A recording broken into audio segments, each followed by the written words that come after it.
Hello! Dans cette vidéo aujourd'hui, je voulais vous partager quelque chose qui pendant longtemps a fait partie de mon quotidien et qui peut-être fait partie aussi du vôtre aujourd'hui, c'est les jeux vidéo. Mais avant d'aller plus loin, j'aimerais juste vous dire que si vous nous découvrez ou que ça fait longtemps que vous regardez nos vidéos mais que vous n'êtes pas abonné, n'hésitez pas à le faire si ça vous dit parce que c'est un des meilleurs moyens pour nous soutenir mais aussi de rendre le contenu de cette chaîne encore plus visible sur YouTube.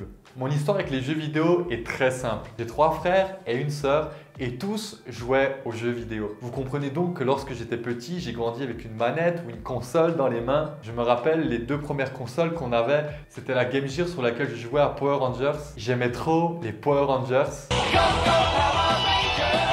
On avait aussi la Sega Mega Drive sur laquelle on jouait à Sonic, Mortal Kombat 3 ou Aladdin. À cette époque-là, vu que les sauvegardes n'existaient pas, lorsqu'on passait un niveau, on recevait un code. Comme ça, lorsqu'on éteignait la console et qu'on la rallumait, on pouvait entrer le code pour retourner là où on s'était arrêté. En grandissant, j'ai eu la plupart des consoles Nintendo, les consoles portables, Game Boy Color, Game Boy Advance, puis les consoles de salon, Super NES, Nintendo 64, GameCube. Je me rappelle sur GameCube, j'aimais trop jouer à 007 Nightfire. Le jeu était complètement dingue en multijoueur. Bien évidemment, on a aussi eu l'indémodable PlayStation 2 qui est à ce jour la console la plus vendue de tous les temps. Mon frère l'avait acheté à sa sortie, j'étais trop content d'avoir un grand frère. Notre premier jeu c'était Spider-Man, puis 2 jeux qui m'ont vraiment marqué sur cette console, je dirais c'est Dragon Ball Z Budokai Tenkaichi 2 et Le Seigneur des Anneaux, Le Retour du Roi. Vraiment incroyable. Par la suite, je suis passé sur Xbox 360. Je me souviens, j'ai dû travailler un été pour me l'acheter parce que je voulais jouer avec mes potes qui pour la plupart étaient sur cette console. Alors bien sûr, j'en vois venir certains, mais ne vous inquiétez pas, les jeux vidéo ne m'ont pas empêché de sortir, de me faire des amis, de faire du sport ou de réussir à l'école. Les jeux vidéo pour moi c'est juste vraiment du fun et du divertissement comme n'importe quel autre loisir. D'ailleurs pour vous dire, j'ai jamais non plus été un grand compétiteur. Mes potes pourront te dire que ça fait 8 ans que je joue à League of Legends et ça fait 8 ans que je suis toujours bronze. C'est juste que j'aime bien jouer puis pour moi c'est aussi un véritable moyen de socialisation. Pour tout vous dire, par exemple aujourd'hui j'ai plus trop le temps de jouer. Ok, je me suis acheté le dernier Monster Hunter récemment et depuis que je l'ai, j'ai dû jouer une seule fois. J'ai moins le temps, j'ai d'autres responsabilités.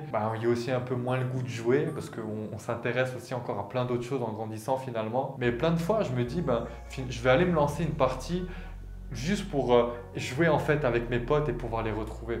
Et c'est très simple, j'allume mon ordi, je vais sur Discord et le tour est joué. Alors là, c'est le moment où plein d'ados vont prendre la vidéo pour la montrer à leurs parents. T'as vu? Je t'avais dit que c'était pour être avec mes potes et tout. Alors ouais, c'est sûr. Par contre, reste quand même peut-être pas 12 heures devant l'écran pendant les vacances. Si je parle de moyens de socialisation et de divertissement, c'est aussi pour mettre en avant le fait que les jeux vidéo ont des bienfaits.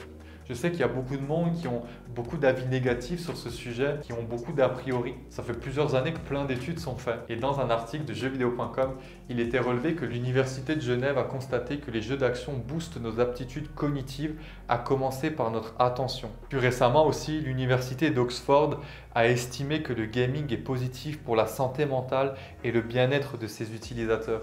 Le jeu vidéo est donc susceptible d'améliorer nos réflexes, notre réactivité ou notre capacité d'adaptation. Et aussi, comment ne pas parler des bienfaits du jeu vidéo sans parler du Z-Event, qui est un événement caritatif en fait qui réunit des gamers qui font du streaming. Si tu ne sais pas ce que ça veut dire, va demander à tes enfants et qui a pour but en fait de ramasser des fonds pour les verser à une association caritative. Et en 2019, il faut savoir que le Z-Event, donc qui est un événement autour du jeu vidéo, a rassemblé 3 500 000 € qui ont ensuite été reversés à l'Institut Pasteur. Bravo les gamers. Après, s'il y a des avis négatifs, je peux aussi les comprendre. Aujourd'hui, il y a plein de jeux vidéo qui peuvent porter atteinte à nos convictions ou à nos valeurs. Moi, aujourd'hui, il y a des jeux auxquels je ne joue pas tout simplement à cause de ça. Aussi, il faut savoir qu'un bon jeu peut devenir quelque chose de nocif en fonction du rapport qu'on entretient avec le jeu. La phrase est un peu bizarre, mais c'est pour dire que finalement, si on passe 12 heures devant un jeu et on calcule plus rien, puis on oublie même les responsabilités qu'on avait, c'est peut-être problématique. En 2019, l'Organisation mondiale de santé a ajouté à la classification mondiale des maladies le trouble du jeu vidéo. Le trouble jeu vidéo serait une addiction finalement au même titre que l'addiction à l'alcool ou au cannabis. Alors bien sûr, il y a une distinction à faire entre trop jouer et trop jouer. Le trouble du jeu vidéo se caractérise par une perte de contrôle sur le jeu, une priorité accrue au jeu, au point que cela empêche de participer à d'autres centres d'intérêt et activités quotidiennes. Pour que ce trouble soit diagnostiqué, le comportement doit être d'une sévérité suffisante pour entraîner une alternation non négligeable des activités personnelles, familiales, sociales, éducatives, professionnelles ou d'autres domaines importants du fonctionnement. En principe, ça se manifeste sur une période de 12 mois. L'addiction aux jeux vidéo touche uniquement une minorité de gamers. Mais j'aimerais vous dire que même si vous n'êtes pas atteint de ça, si vous avez l'impression de vous retrouver dans un des points qui a été donné, attendez pas 12 mois et ralentissez un peu la cadence. Lorsqu'on parle d'addiction, on parle de choses dont on ne peut pas se passer. Et ce manquement peut provoquer en nous différentes réactions ou comportements. Colère, tristesse, envie excessive de jouer, rupture sociale, rupture familiale, isolement. J'aimerais vous dire que si vous avez cette addiction, n'ayez pas honte et parlez-en. Parlez-en à vos parents, à des professionnels. Vous pouvez en parler si vous êtes dans une école, à l'infirmière par exemple.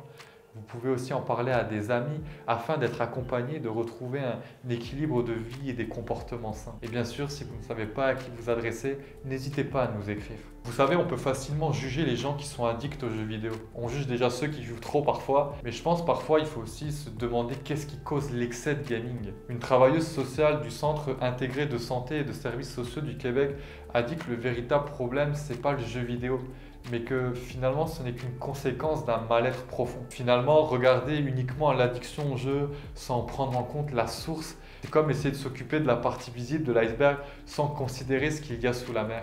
Vous savez, moi je publie cette vidéo parce que finalement je suis content de pouvoir vous parler de quelque chose que j'aime, parce que je sais qu'aussi beaucoup de personnes aiment les jeux vidéo. J'aime dire qu'on peut jouer sans finalement tomber dans des excès ou tout de suite dans des choses négatives, mais je veux pouvoir aussi parler de toutes ces complications. Vous savez, à Sans Filtre, on se veut pouvoir aider les jeunes au travers des différents sujets de société, en leur apportant des réponses à leurs besoins et des réponses authentiques qui sont marquées par l'amour et la foi.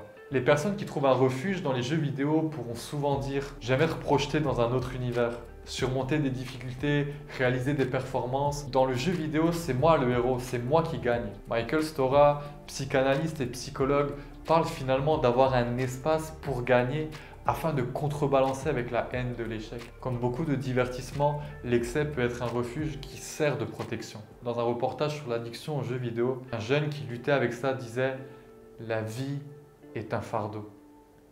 Et vous savez, lorsque j'ai entendu cette phrase, ça m'a pris en fait. La vie est un fardeau. La vie virtuelle est beaucoup plus satisfaisante que la vie réelle. Pour plusieurs, réellement, la vie est un fardeau et un combat difficile qui n'apporte plus aucune satisfaction, plus aucune joie, plus aucun bien-être. Mais vous savez, moi, je suis chrétien. Et j'aimerais vous laisser une phrase que Jésus a dit à plein de personnes qui étaient devant lui et pour qui la vie était un fardeau. Ces gens souffraient, puis il leur dira « Venez à moi, vous tous qui êtes fatigués et chargés, et je vous donnerai du repos. » Jésus te dit à toi aujourd'hui qui vit un mal-être, qui vit un dégoût de la vie, qui porte sur ses épaules un poids qui est beaucoup trop lourd à porter. Viens à moi et je te donnerai du repos. Ce repos, c'est l'amour, c'est la guérison. C'est une relation restaurée avec Dieu qui offre une vie nouvelle et qui apporte des réponses à nos besoins, mais aussi des réponses à toutes ces questions qu'on a au sujet du sens de la vie. Si tu es d'accord, j'aimerais finir par prier pour toi. Tu sais, nous les chrétiens, on aime prier parce qu'on croit que Dieu a son oreille tendue vers nous pour écouter ce qu'on a à lui dire. Et si tu as envie de lui remettre tes fardeaux maintenant, j'aimerais que tu puisses le faire et j'aimerais prier pour toi.